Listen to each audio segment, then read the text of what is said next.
NIOS 10th social science book 2 chapter 25 शीर्षक सामाजिक आर्थिक विकास तथा अभावग्रस्त समूह का सशक्तिकरण।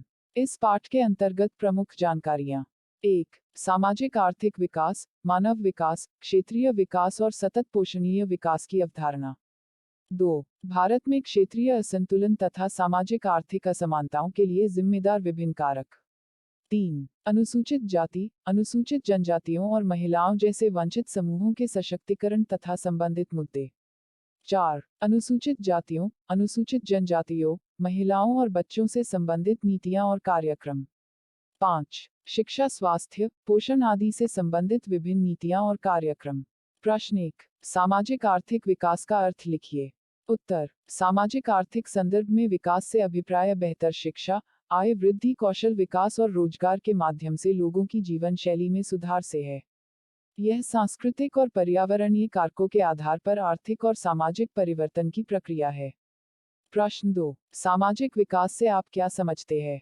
उत्तर। सामाजिक विकास वह प्रक्रिया है जो सामाजिक संस्थाओं में परिवर्तन एवं बदलाव कर समाज की अपनी आकांक्षाओं को पूरा करने की क्षमता में सुधार करती है। इसका संबंध समाज निर्माण में गुणात्मक परिवर्तन, लोगों का प्रगतिशील दृष्टिकोण और व्यवहार, प्रभावी प्रक्रियाओं और उन्नत प्रौद्योगिकी को अपनाने से है। प्रश्न 3. सकल घरेलू उत्पाद, राष्ट्रीय आय तथा प्रति व्यक्ति आय को समझाएं। उत्तर। सकल घरेलू उत्पाद GDP या सकल घरेलू आय GDI राष्ट्रीय आय तथा देश की अर्थव्यवस्था के उत्पादन को मापने के कारक है। यह दिए गए वर्ष में एक देश की सीमाओं के भीतर एक विशेष अर्थव्यवस्था में उत्पादित कुल मूल्य है। राष्ट्रीय आय। राष्ट्रीय आय एक देश के लोगों द्वारा श्रम और पूंजी निवेश सहित प्राप्त आय है। यह एक दी गई अवधि के दौरान एक राष्ट्र श्रम और लाभ, ब्याज, किराए और पेंशन भुगतान की सभी आय का कुल मूल्य प्रायः एक वर्ष में है। प्रति व्यक्ति आय। कुल राष्ट्रीय आय को कुल जनसंख्या से विभाजित कर प्रति व्यक्ति आय प्राप्त होती है। यह वह आय है जो वार्षिक राष्ट्रीय आय को समान रूप से सबके बीच विभाजित करके प्रत्येक व्यक्ति की प्राप्ति होती है। प्रश्न 4. आर्थिक विकास को स्पष्ट कीजिए। उत्तर। आर्थिक विकास किसी देश या क्षेत्र में रह रहे लोगों के हित में आर्थिक संपत्ति के संवर्धन को आर्थिक विकास कहा जाता है। आर्थिक वृद्धि को प्रायः आर्थिक विकास के स्तर का संकेतक माना जाता है। आर्थिक वृद्धि का संबंध राष्ट्रीय आय, सकल घरेलू उत्पाद या प्रति व्यक्ति आय में प्रगति से है। दूसरी तरफ दीर्घकालिक आर्थिक विकास से अभिप्राय है एक राष्ट्र द्वारा अपने लोगों के आर्थिक, राजनीतिक और सामाजिक हितों को पूरा करना। प्रश्न 5. मानव विकास के स्तरों के निर्धारण के लिए 3 आवश्यक सूचकों के नाम लिखिए। उत्तर। 3 आवश्यक सूचकों के नाम निम्न हैं। 1. जन्म के समय जीवन प्रत्याशा। 2. प्रौढ़ साक्षरता दर और कुल नामांकन अनुपात। 3. प्रति व्यक्ति सकल घरेलू उत्पाद। प्रश्न 6. समाज के अभावग्रस्त वर्गों के आर्थिक सशक्तिकरण के लिए किए गए प्रयासों को लिखिए। उत्तर। सामाजिक सशक्तिकरण। शिक्षा अभावग्रस्त वर्गों के सशक्तिकरण का प्रमुख यंत्र रही है, इसलिए इन वर्गों में उत्थान के लिए शिक्षा को प्राथमिकता दी जाए। इस दिशा में निम्न कदम महत्वपूर्ण है। प्रारंभिक शिक्षा के लिए कई प्रोत्साहन जैसे फीस माफी, निःशुल्क पुस्तकें, मध्याह्न भोजन, छात्रवृत्ति दिए जाते हैं। कस्तूरबा गांधी बालिका विद्यालय, नवोदय विद्यालय, राष्ट्रीय प्रतिभा खोज योजना आदि के द्वारा अनुसूचित जनजातियों को लाभान्वित करने का प्रयास किया गया है। 1. मैट्रिक के पश्चात उससे आगे की शिक्षा को बढ़ावा देने के लिए छात्रवृत्ति, गरीब व कूड़ा करकट उठाने जैसे निम्न श्रेणी के कार्यों में लगे वर्गों के बच्चों को शिक्षा देने के लिए दी जाती है। मेरिट योजना को बढ़ावा देने के लिए निदानात्मक कोचिंग दी जाती है। राजीव गांधी राष्ट्रीय छात्रवृत्ति अनुसूचित जाति के छात्रों को उच्च शिक्षा और अनुसंधान करने के उद्देश्य से दी जाती है। 2. विभिन्न प्रतियोगी परीक्षाओं के लिए इन वर्गों के छात्रों को निःशुल्क कोचिंग दी जाती है या तैयारी कराई जाती है। 3. उच्च प्राथमिक स्तर के बाद सभी लड़के लड़कियों को हॉस्टल की सुविधा। प्रश्न 7. महिला सशक्तिकरण की दिशा में उठाए जाने वाले प्रमुख कदमों का विस्तृत वर्णन कीजिए। उत्तर। महिला सशक्तिकरण की दिशा में निम्नलिखित प्रमुख कदम उठाए जा रहे हैं।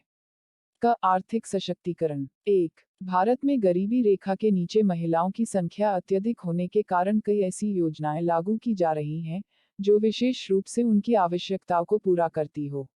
2. कृषि और संबंधित क्षेत्र में उत्पादक के रूप में महिलाओं की महत्वपूर्ण भूमिका के प्रयास किए जा रहे हैं कि उनके लिए प्रशिक्षण व विस्तार कार्यक्रमों के लाभ उनकी जनसंख्या के अनुपात में सुनिश्चित किए जाए। 3. श्रम विधान, सामाजिक सुरक्षा तथा अन्य सहायक सेवाओं के माध्यम से महिलाओं को वृहद सहायता प्रदान की जाए, ताकि वे औद्योगिक क्षेत्र में विशेषकर सूचना प्रौद्योगिकी, खाद्य प्रसंस्करण, कृषि और वस्त्र उद्योग में सहभागी बन सके।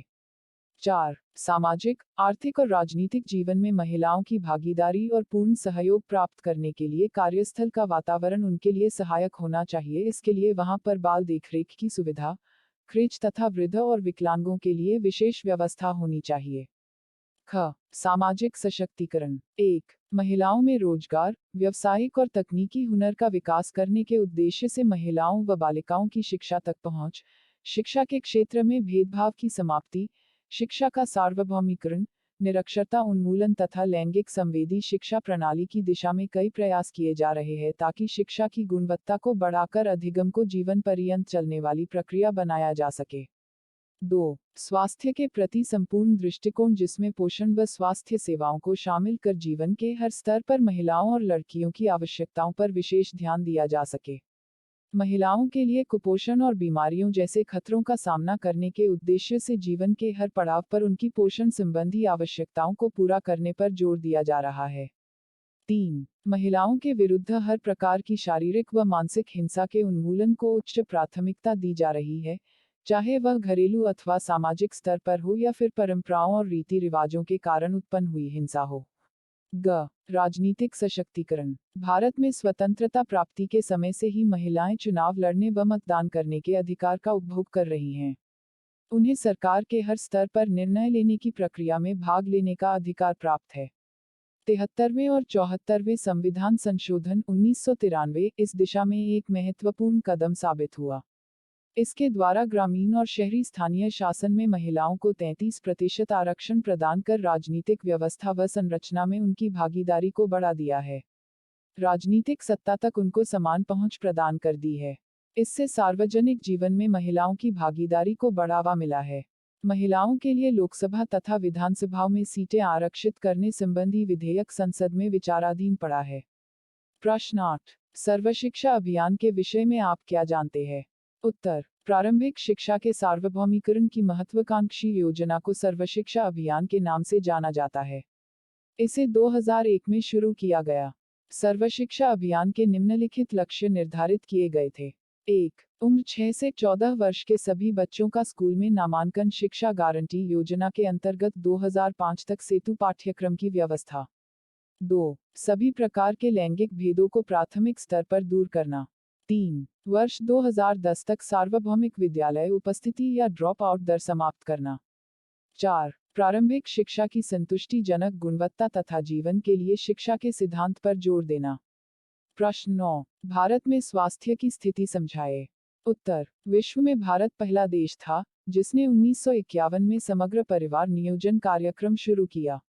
यह कार्यक्रम व्यक्तिगत स्वास्थ्य में सुधार और कल्याण पर लक्षित था, किंतु यहाँ दूर दराज के ग्रामीण क्षेत्रों में गरीब लोगों के लिए बहुत कम स्वास्थ्य सुविधाएं थी।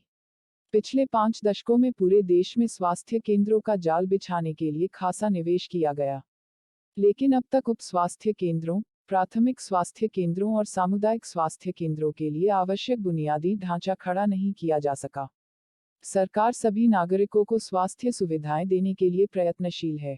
इन स्वास्थ्य संबंधी विभिन्न कार्यक्रमों में निवेश से उल्लेखनीय परिणाम सामने आए हैं।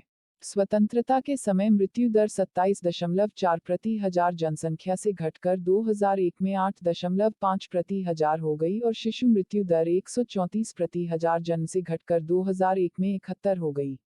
जीवन प्रत्याशा 1947 के मात्र 32 वर्ष से बढ़कर 2001 में लगभग 65 वर्ष हो गई। कुष्ठ, पोलियो, प्रसव के समय टेटनस और आयोडीन की कमी से होने वाले रोगों के उन्मूलन के क्षेत्र में काफी प्रगति हुई। सन 2000 तक सबके लिए स्वास्थ्य कार्यक्रम सबसे पहले 1978 में आलमाता में हुए विश्व स्वास्थ्य संगठन यूनिसेफ के सम्मेलन में सूत्रबद्ध किया गया था। इसके एक हस्ताक्षरकर्ता के रूप में भारत सरकार ने प्राथमिक स्वास्थ्य सुविधा, प्रतिरक्षण, परिवार नियोजन तथा पोषण आहार कार्यक्रमों की अपनी प्राथमिकताओं का पुनर्निर्धारण किया। भारत सहित विश्व के अनेक नेताओं ने इस महत्वाकांक्षी लक्ष्य को सन 2000 तक प्राप्त करने की वचनबद्धता व्यक्त की थी और सकारात्मक परिणाम भी रहे। प्रश्न 10। सकल घरेलू उत्पाद और प्रति व्यक्ति आय लोगों के जीवन के स्तर व गुणवत्ता को आकलन सही प्रकार से क्यों नहीं कर पाते?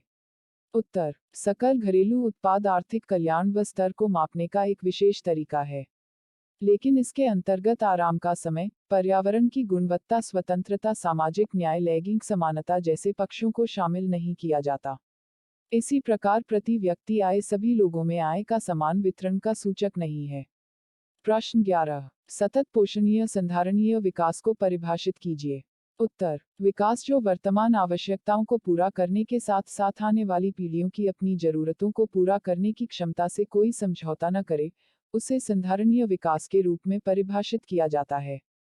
प्रश्न 12। भारत सरकार द्वारा राष्ट्रीय ग्रामीण स्वास्थ्य योजना क्यों लागू की गई? उत्तर। हमारे देश में स्वास्थ्य सुविधाओं का वितरण अत्यधिक असमान है। ज्यादातर स्वास्थ्य सुविधाएं बड़े शहरों और नगरों में केंद्रित है। इस प्रकार की असमानता को दूर करने के उद्देश्य से भारत सरकार द्वारा राष्ट्रीय स्वास्थ्य मिशन के नाम से एक महत्वाकांक्षी योजना शुरू की गई है। प्रश्न 13। सामाजिक विकास से आप क्या समझते हैं? उत्तर। सामाजिक विकास वह प्रक्रिया है जो सामाजिक संस्थाओं में परिवर्तन व बदलाव कर समाज की अपनी आकांक्षाओं को पूरा करने की क्षमता में सुधार करती है। इसका संबंध समाज निर्माण में गुणात्मक परिवर्तन, लोगों का प्रगतिशील दृष्टिकोण और व्यवहार प्रभावी प्रक्रियाओं और उन्नत प्रौद्योगिकी को अपनाने से है। प्रश्न 14। सकल घरेलू उत्पाद को मापने के क्या कारक है? उत्तर। सकल घरेलू उत्पाद या सकल घरेलू आय राष्ट्रीय आय तथा देश की अर्थव्यवस्था के उत्पादन को मापने के कारक हैं। यह दिए गए वर्ष में एक देश की सीमाओं के भीतर एक विशेष अर्थव्यवस्था में उत्पादित कुल मूल्य है। प्रश्न 15। राष्ट्रीय आय से क्या अभिप्राय है? उत्तर। राष्ट्रीय आय एक देश के लोगों द्वारा श्रम और पूंजी निवेश सहित प्राप्त आय है। यह एक दी गई अवधि के दौरान एक राष्ट्र श्रम और लाभ, ब्याज, किराए और पेंशन भुगतान की सभी आय का कुल मूल्य है। प्रश्न 16। प्रति व्यक्ति आय से आप क्या समझते हैं? उत्तर। कुल राष्ट्रीय आय को कुल जनसंख्या से विभाजित कर प्रति व्यक्ति आय प्राप्त होती है। यह वह आय है जो वार्षिक राष्ट्रीय आय समान रूप से सबके बीच विभाजित करके प्रत्येक व्यक्ति को प्राप्त होती है।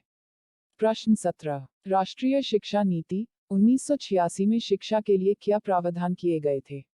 उत्तर। राष्ट्रीय शिक्षा नीति 1986 में प्रावधान है कि 14 वर्ष तक के बच्चों को निःशुल्क और अनिवार्य शिक्षा प्रदान की जाए।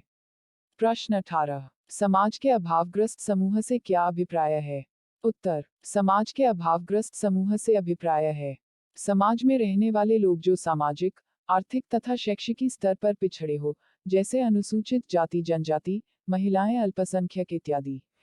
प्रश्न 19। महिलाओं के लिए राजनीतिक सशक्तिकरण के लिए भारत सरकार द्वारा उठाए गए कदमों की व्याख्या कीजिए। उत्तर। भारत में स्वतंत्रता प्राप्ति के समय से ही महिलाएं चुनाव लड़ने व मतदान करने के अधिकार का उपभोग कर रही है। उन्हें सरकार के हर स्तर पर निर्णय लेने की प्रक्रिया में भाग लेने का अधिकार प्राप्त है। ग्रामीण और शहरी स्थानीय शासन में महिलाओं को 33% आरक्षण प्रदान कर राजनीतिक व्यवस्था व संरचना में उनकी भागीदारी को बढ़ा दिया है तथा राजनीतिक सत्ता तक उनको समान पहुंच प्रदान कर दी है। इससे सार्वजनिक जीवन में महिलाओं की भागीदारी को प्रोत्साहन मिला है। प्रश्न 20। साक्षरता अभियान क्या है? उत्तर। राष्ट्रीय साक्षरता मिशन की शुरुआत 1988 में की गई। इस मिशन का उद्देश्य 15 से 35 आयु वर्ग के 10 करोड़ लोगों को समयबद्ध तरीके से साक्षर बनाना है। राष्ट्रीय साक्षरता मिशन का उद्देश्य समयबद्ध तरीके से कम लागत में निरक्षरता दूर करना है। साक्षरता मिशन के मूल चरण में सीखने वाले लोग स्वविकास कर रहे हैं। इस साक्षरता विकास के दूसरे चरण में अंतर साक्षरता अभियान शुरू किया गया है। तो कुल मिलाकर आइए जानते हैं कि इस पाठ से हमने क्या क्या जानकारियां प्राप्त की। 1. जीवन परिस्थितियों में हो रहे सुधार को विकास के रूप में परिभाषित किया जाता है, लेकिन विकास को अलग अलग संदर्भों में भिन्न भिन्न प्रकार से परिभाषित किया जाता है, जैसे सामाजिक, राजनीतिक, जैविक विज्ञान और प्रौद्योगिकी, भाषा, साहित्य आदि का विकास। 2. सामाजिक आर्थिक संदर्भ में विकास को शिक्षा, आय, कौशल विकास, रोजगार आदि में सुधार के कारण जीवनशैली में आए बदलाव के रूप में देखा जाता है। यह सांस्कृतिक और पर्यावरणीय कारकों पर आधारित आर्थिक व सामाजिक बदलाव है। 3. कुछ विभेद व असमानताएं प्रकृति जनित होते हैं। प्रकृति जनित भिन्नताओं को विविधता कहा जाता है। लेकिन कुछ भेद व अंतर मनुष्यों द्वारा पैदा किए जाते हैं। मनुष्यकृत भेद व अंतर को विषमता कहा जाता है। 4. भारत में कुछ क्षेत्र ऐसे हैं जहां पर उच्च श्रेणी की सुविधाएं उपलब्ध है, जबकि कई अन्य क्षेत्रों में आधारभूत सामाजिक आर्थिक सुविधाएं भी उपलब्ध नहीं है। विभिन्न क्षेत्रों के बीच इस प्रकार की भिन्नताओं को क्षेत्रीय विषमता कहा जाता है। 5. मानव विकास लोगों के लिए विकल्पों का विस्तार तथा उनके लिए बेहतर जीवन स्तर प्राप्त करने को कहा जाता है। इसके अंतर्गत मनुष्य जीवन के सभी आयाम या पक्ष जैसे आर्थिक, सामाजिक, राजनीतिक, सांस्कृतिक आदि सभी आ जाते हैं। 6. इस प्रकार मानव विकास में आए कई घटकों में से एक घटक है मानव विकास सूचकांक HDI के 3 घटक होते हैं। दीर्घ व स्वस्थ जीवन, ज्ञान, रहन सहन का उत्तम स्तर। 7. वर्ष 2007 की मानव विकास रिपोर्ट के अनुसार भारत का स्थान 177 देशों में से 128वें पायदान पर था। भारत को मध्यम स्तर के देशों के समूह में सबसे निम्न स्थान पर रखा गया था। 8. भारत में जनसंख्या का ऐसा बहुत बड़ा हिस्सा है जिसे समाज के अभावग्रस्त वर्ग में रखा जा सकता है। हम इन वर्गों को अभावग्रस्त समूह में इसलिए रखते हैं कि उनके साथ आज भी आर्थिक और सामाजिक रूप से भेदभाव होता है तथा वे स्वतंत्र रूप से विकास की प्रक्रिया में भागीदार नहीं बन सकते। ऐसे कुछ समूह हैं अनुसूचित जाति, अनुसूचित जनजाति व महिलाएं आदि। 9. अभावग्रस्त समूहों के विकास संबंधी अपनी वचनबद्धता को पूरा करने के उद्देश्य से भारत सरकार ने 3 तरफा रणनीति अपनाई। 1. सामाजिक सशक्तिकरण, 2. आर्थिक सशक्तिकरण तथा 3. सामाजिक न्याय के माध्यम से दमन व शोषण का उन्मूलन तथा विषमताओं को दूर करना और इन वर्गों को सुरक्षा प्रदान करना। 10. प्रमुख कार्यक्रम जो देश में 2 सामाजिक क्षेत्रों में सुधार के लिए कार्यान्वित किए जा रहे हैं। उदाहरणार्थ शिक्षा और स्वास्थ्य। ये 2 कार्यक्रम हैं सर्वशिक्षा और सभी के लिए स्वास्थ्य योजनाएं। प्रस्तुति समापन। आपका धन्यवाद। Disclaimer. This notes has been made after a lot of research, yet the accuracy of the answers may vary. The author assumes no responsibility or liability for any errors or omissions in the content of this notes.